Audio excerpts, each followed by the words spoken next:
Essa foi uma das piores insanidades que eu já vi o Rodrigo Silva falar, mas é só mais uma entre tantas que ele já disse. Então acompanha o vídeo comigo e depois a gente vai comentar a respeito. A gente pensa que o inferno vai ser Deus deixando a pessoa queimando por séculos, seculorum, seculorum.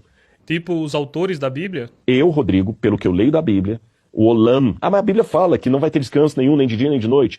Na interpretação da cultura hebraica, olam significa algo de consequência eterna. Eu não vejo por que um Deus de amor vai ter prazer de ficar a pessoa lá queimando. Qual a graça disso? Sem contar que a vida só existe em Deus. Quem está no inferno está em Deus ou não está em Deus? Não, não está em Deus. Não está no inferno, então tá. Mas ele está queimando para sempre, então o diabo venceu. Porque se o diabo conseguir ter, por toda a eternidade, um grupo de pessoas queimando... Que é maior do que o do céu? Ele vai ter uma vingança permanente. Lógico. Maravilhoso esse ponto. Se 90% das pessoas estão indo para o inferno... Deus perdeu. Porque por toda a eternidade vai ter uma parte da criação sofrendo. Então Deus perdeu. Essa foi uma das maiores insanidades que eu já vi esse senhor defender. E o bom é que o apresentador que está com ele ali do lado está concordando com tudo e achando maravilhosa essa explicação que o Rodrigo Silva está dando. Mas se vocês perceberem, ele não faz uma citação bíblica para defender essas ideias que partem da cabeça dele, porque base na escritura não tem nenhuma. Mas enfim, agora vamos às respostas do que diz a Bíblia e a tradição apostólica. O Rodrigo Silva defende que se uma alma vai para o inferno, significa que Deus perdeu. Mas será essa a visão bíblica e a visão apostólica disso?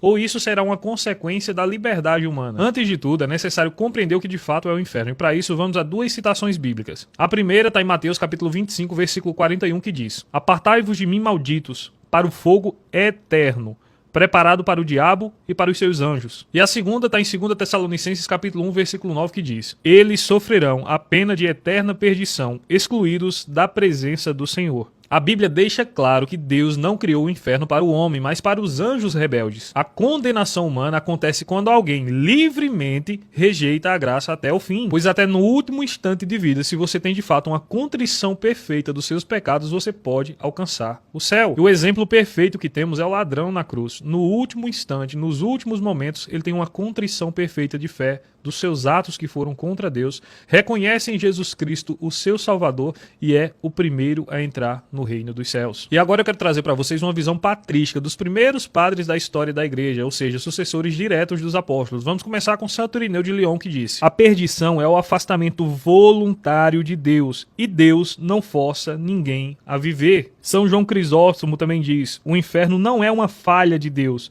mas a consequência de nossa obstinação." Santo Agostinho: "Deus que te criou sem ti, não te salva sem ti." Ou seja, para os pais apostólicos, uma alma que é condenada ao inferno não é sinal de uma derrota de Deus, mas do amor de Deus que respeita a liberdade humana, mesmo quando a escolha é a perdição. Então quem perde é a pessoa humana e não Deus, pois foi ela quem optou livremente por viver longe da graça de Deus eternamente. Agora eu quero fazer outras citações de doutores da igreja, como Santo Tomás de Aquino, Santa Catarina de Sena, Santo Ambrósio. Santo Tomás de Aquino, por exemplo, na Suma Teológica, ele diz: "O bem da justiça exige que Deus permita o castigo dos pecadores." Santo Ambrósio também diz: "O Senhor é justo, e o justo não pode aprovar o mal." Santa Catarina de Sena: "As almas que morrem no ódio permanecem fixas nele para sempre, e o inferno é esse ódio eterno." Deus vence sempre, mesmo quando sua vitória se manifesta na justiça contra o pecado. E para concluir, vamos citar Apocalipse capítulo 21, versículo 8. "A parte que lhes cabe será no lago ardente de fogo e enxofre. Esta